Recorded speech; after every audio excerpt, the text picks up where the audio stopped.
Baada ya kufanya ukombozi wa familia, ndio mwanangu alikuwa ameshapotea kuanzia mwaka jana, alikuwa hapatikani. Mwanao Dani. Ndio. Nini kikatokea? Alipatikana ghafla tu, alipiga simu kwamba wenzake walipiga simu, walisema kwamba wewe ni mama Dami, mwanao ameumia, ameanguka mara 3 na alikuwa ana kifafa wala hana nini. Baada ya kukombolewa, ngoja kwanza, kabla hajapotea, ndio mwanao zamani alikuwa anaanguka kifafa. Ndio. Kwa kiwango gani? Alianguka muda mrefu kabla hajakombolewa, kakaa hapa miaka 3. Baada ya kukombolewa alipona kabisa. Baada ya kuondoka hapa ndio alipotea tena baada ya mwaka mzima, tangu mwaka jana. Ni mwaka mzima. Baada huo ukombozi wa familia, siku hiyo nikapigiwa simu na wenzake.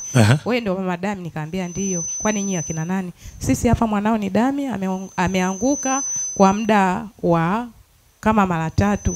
Ameanguka kifafa. Sasa nikasemaje, nyie mbona muda wote? Akasema yeye alikuwa hajatuambia, hajatupa namba. Baada ya kukutwa na hilo ndo akatupa. Ameumia sana, mara 3 ameanguka barabarani. Nikamwambia haya, mnaweza mkamleta? Haya, tutamleta. Okay, walipomleta sasa nini kikatokea? Baada ya kumleta alikaa kwa muda kama mwezi, akawa amepona yale madonda na nini. Baada ya kupona alihudhuria ibada kama mara 3.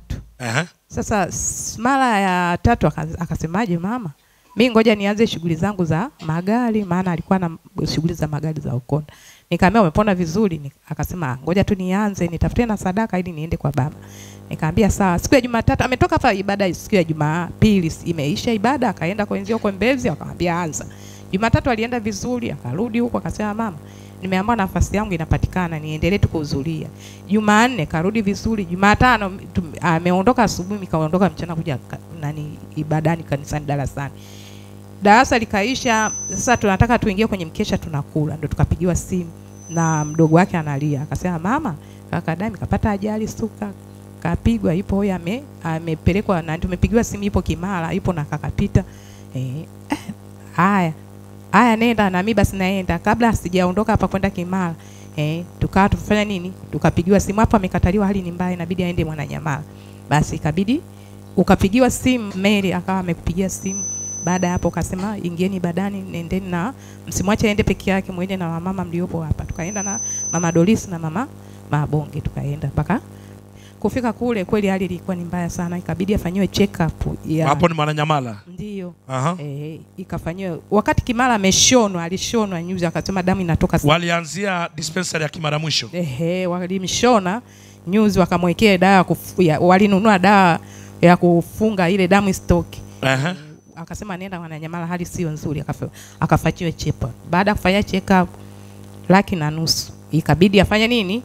Ikabidi check up ikajibu kwamba mfupa karibia na ubongo umekatika. Sasa yani unagandamiza ile sehemu ya ubongo, sasa ni hatari sana. Kwa hiyo inabidi aende Muhimbili akafanyia operation haraka sana kabla, maana kichwa ni hatari, akikaa zaidi ya siku 2 itakuwa ni mengine. Na wakati anagongwa hali ilikuwa ni mbaya, kwa sababu alikuwa anatoa mapovu mdomoni na alikuwa anafanya nini, yani kama vile mtu anataka kukata roho kidede, kama kuku vile anavyochinja. Alikuwa akawa analia hapo, anapiga kelele. Haya basi, baada kuondoka pale Mwananyamala siku ya pili, sasa siku ya Alhamisi hawa mama wakawa wamerudi. Tukaenda Muhimbili. Kufika kule tukaambiwa haya, faili kafungua 50,000, kanuliwa dawa hapa 60,000, inabidi afanywe operation 800,000. Yani nilihisi kuchanganyikiwa, unajua. Yani nilizimika kwanza, nikakaa sisi tunafanyaje hapa? Ikabidi wakati nipo Mwananyamala, nilikuwa baba nishakueleza, tumewasiliana, ananiambia mwanangu usiogope. Unanipa nguvu, unaongea na watoto. Nikiongea mimi nashindwa kuongea. Nipe Pita niongee naye, unaongea na Pita. Mara unaniambia nipe mama niongee naye, usiogope. Soma Isaya 43, usiogope mwanangu, utakuinulia watu, usio na wasiwasi. Kwanza wewe upo yani upo makini, unajitahidi kwa sababu hiyo vita ni ya muda. Usiogope mwanangu.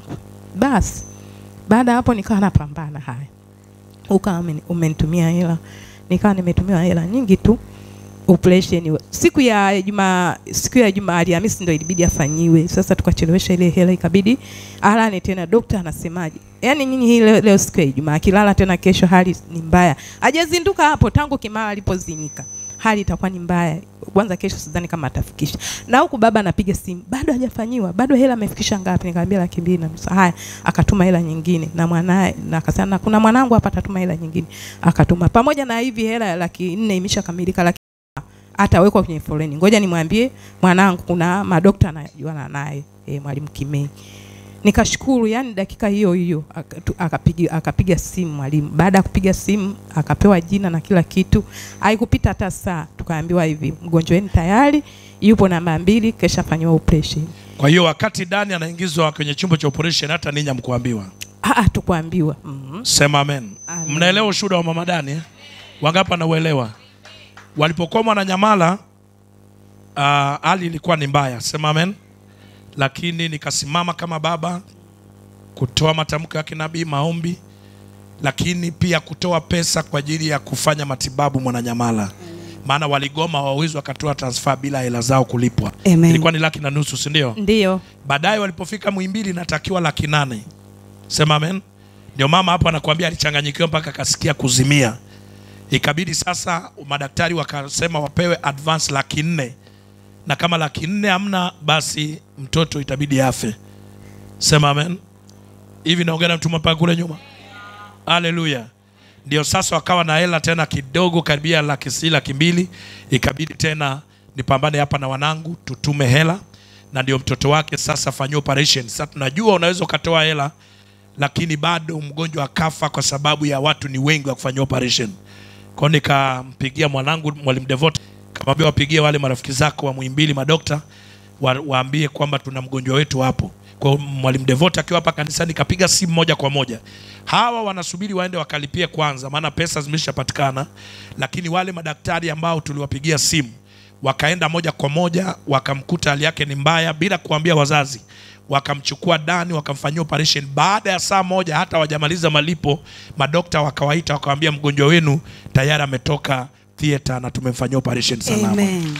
Si ndio ilikuwa hivyo mama? Ndio baba. Na kuanzia hapo Dani yuko salama. Baada ya hapo Dani akawa yupo salama. Alipotea kabla hapo alikuwa ni mtu ambaye alikuwa na maisha magumu. Huyo kijana, pombe, bangi na kadhalika, na alikuwa yuko nyumbani kwa miaka yote. Kwa hiyo mama nikafanya hapa, nikamkomboa, nikamfanya kuwa mwanangu hapa. Kakaa mikononi mwangu mtoto mwema kwa miaka 3. Sema amen. Akawa ni mmoja wa wasaidizi wangu kama kina Jose.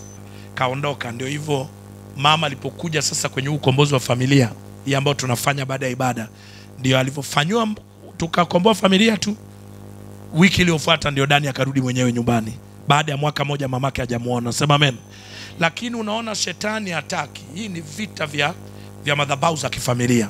Na ndio maana ukombozi wa kifamilia hutaki ufanyike mara moja. Yaani unatakiwa ufanye leo, kesho kutwa. Ni ngoma hiyo, inapigwa mpaka inaeleweka. Sema amen. Ukipiga kidogo ukapozi, adui anatafuta njia. Hawataki hata kunielewa. Ninakuombea familia yako iwe salama katika jina la Yesu. Kwa hiyo sasa unamshukuru Mungu. Ndio, namshukuru sana baba. Baba namshukuru. Yaani haikuwa jambo rahisi. Maana kila mtu anasema hivi, wewe ni Mungu gani huyo unayemwabudu? Maana ile maeneo yale kila mtu anaifahamu. Yaani maeneo ambapo mtu akigongwa huwa haponi. Si ni zebra ya suka? Suka. Yaani huwa haponi. Ile zebra pale inabidi watu wafanye maombi pale, ni pabaya. Sasa kule alikuwa kwa ananywea pombe mwanzoni, wakasikia wakaenda kwa Meli. Meli, nasikia kaka yako yupo mautiuti, asiyo tunaomba picha pamoja na tena hiyo picha haijarudi mpaka leo, pamoja na daftari tukamchangia yule mwenzetu. Sasa Meli nikaambia kwa nini uliwapa? Mimi nikaona tu ni wapi.